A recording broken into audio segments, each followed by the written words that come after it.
अस्सलाम वालेकुम नाजरीन, मैं हूं मोहम्मद अब्दुल हकीम। 7H न्यूज में आपका इस्तकबाल है। Rangareddy district Shamshabad highway road पर एक 35 से 40 साल नामालूम नाश पुलिस को दस्तयाब हुई। एयरपोर्ट पुलिस ने ज़ाब्ते की कार्रवाई करते हुए बॉडी को उस्मानिया हॉस्पिटल मुंतकिल कर दिया। आइए देखते हैं ये रिपोर्ट।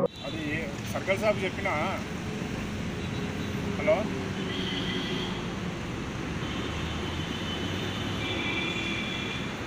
సార్ నమస్తే సార్ సార్